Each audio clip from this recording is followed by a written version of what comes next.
Hi எல்லாருக்கும்.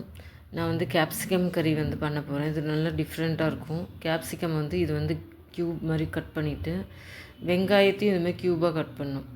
வெங்காயத்தை வந்து 4ஆக கட் பண்ணிவிட்டு, இது மாதிரி பிரித்து எடுத்தீங்க அப்படின்னா அது மாதிரி க்யூபாக வந்துடும் உங்களுக்கு. இதில் வந்து நான் வந்து 2 வெங்காயம் யூஸ் பண்ணியிருக்கேன், மீடியம் சைஸ் வெங்காயம். அதுக்கப்புறம் தக்காளி, இது வந்து அடுத்த ஸ்டெப்புக்கான தக்காளி நான் வச்சுருக்கேன் இது. அதுக்கப்புறம் இது வந்து பச்சை மிளகா. அதுக்கப்புறம் இனி 2 வெங்காயத்தை வந்து மீடியம் சைஸ் வெங்காயத்தை வந்து பொடியாக கட் பண்ணி வச்சுருக்கேன். அதுக்கப்புறம் அந்த தக்காளி நான் காமிச்சேன் இல்லையா, அது வந்து அரைச்சி வச்சுருக்கேன், பேஸ்ட் பண்ணி வச்சுருக்கேன். அதுக்கப்புறம் வந்து பார்த்திங்கன்னா ஒரு 1.5 ஸ்பூன் மிளகாத்தூள், 1 ஸ்பூன் வந்து காஷ்மீரி சில்லி, அதுக்கப்புறம் வந்து 1.5 ஸ்பூன் வந்து மல்லித்தூள், அப்புறம் இஞ்சி பூண்டு பேஸ்ட் 1 ஸ்பூன், அதுக்கப்புறம் கடலை மாவு ஒரு 1.5 ஸ்பூனு, அதுக்கப்புறம் வந்து புதினாவும் கொத்தமல்லியும் இது கழுகி வச்சுருக்கேன். அதுக்கப்புறம் கஸ்தூரி மேத்தி. இதுதான் இதுக்கு தேவையான பொருட்கள். ஃபஸ்ட்டு எண்ணெயை விட்டுட்டு அதில் வந்து பார்த்திங்கன்னா வெங்காயமும் அதுக்கப்புறம் வந்து கேப்சிகமும் வந்து அந்த கண்ணாடி பதம் வர வரைக்கும் லைட்டாக வந்து நம்ம வந்து வதக்கி எடுத்துக்கணும். அது வந்து வதக்கி எடுத்து தனியாக வச்சுக்கணும். சரிங்களா? வெங்காயத்தையும் போட்டுருங்க, நீங்கள் வந்து கேப்சிகம் 2த்தையும் போட்டுட்டு அந்த கண்ணாடி பதம் வர வரைக்கும் நீங்கள் வந்து கொஞ்சம் வந்து கிளறி விட்டு வதக்கிக்கோங்க. ஒரு 3/4 அது வந்து வெந்துடும் இந்த கண்ணாடி பதம். இது பார்த்திங்கன்னா இந்த கண்ணாடி பதத்தில் வந்துடுச்சு பாருங்கள். இப்போ வந்து இதை வந்து எடுத்து வச்சுட்டு இதை வந்து இன்னொரு பாத்திரத்தில் வந்து நம்ம வந்து மாற்றிக்கலாம். மாற்றினதுக்கப்புறமா நீங்கள் வந்து பார்த்திங்கன்னா கடுகு, அதுக்கப்புறம் வந்து லவங்கம், பட்டை, 2 லவங்கம், ஒரு சின்ன சைஸ் பட்டை போட்டு பொடியாக கட் பண்ண வெங்காயம், 2 மீடியம் சைஸ் வெங்காயத்தை பொடியாக கட் பண்ணி அதை வந்து நல்லா வதக்கிக்கோங்க. நல்லா ப்ரௌனிஷாக வதக்கினதுக்கப்புறமா அது வந்து இஞ்சி பூண்டு பேஸ்ட்டு ஒரு ஸ்பூன் இஞ்சி பூண்டு பேஸ்ட்டு போட்டு இது வந்து ரொம்ப ரொம்ப நல்லா வதக்கிக்கோங்க. அந்த பச்சை ஸ்மெல் வந்து நல்லா போகணும். பச்சை ஸ்மெல் வந்து பார்த்திங்கன்னா இந்த ப்ரௌனிஷ் ஆகிடுச்சு பாருங்கள். அது பச்சை ஸ்மெல்லாம் இப்போ வந்து நல்லா போயிடுச்சு. இப்போ வந்து பார்த்திங்கன்னா நம்ம 1.5 ஸ்பூன் கடலை மாவு எடுத்து வச்சுக்கலாம். அந்த கடலை மாவு வந்து இதில் போடணும்.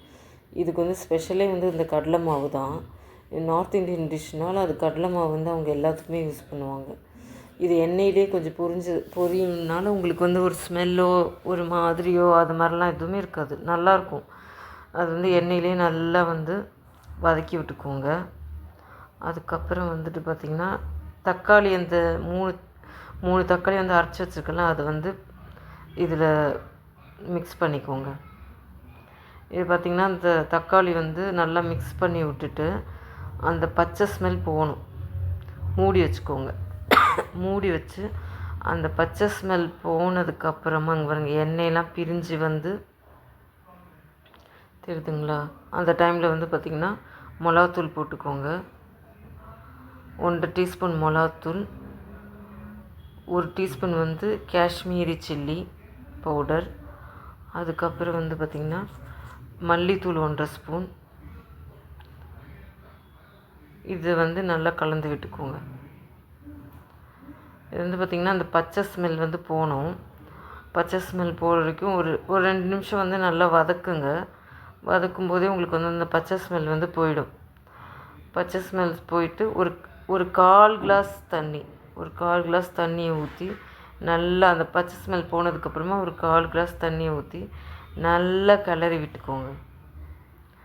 நல்லா கிளறி விட்டதுக்கப்புறமா மூடி போட்டு ஒரு 2 நிமிஷம் மூடி போட்டு நல்லா வெந்ததுக்குமா இப்படி திக்காக இருக்கும். ஏன்னா நம்ம கடலை மாவு போட்டிருக்கனால பாருங்கள் திக்காக இருக்குது. அதே சமயத்தில் அந்த எண்ணெயெல்லாம் பிரிஞ்சு மேலே வந்திருக்கு. இந்த டைமில் வந்து நம்ம ஏற்கனவே வதக்கி வச்சுருக்குள்ள அந்த குடமிளகாவும் வெங்காயத்தையும் வந்து இதில் வந்து ஆட் பண்ணிக்கோங்க.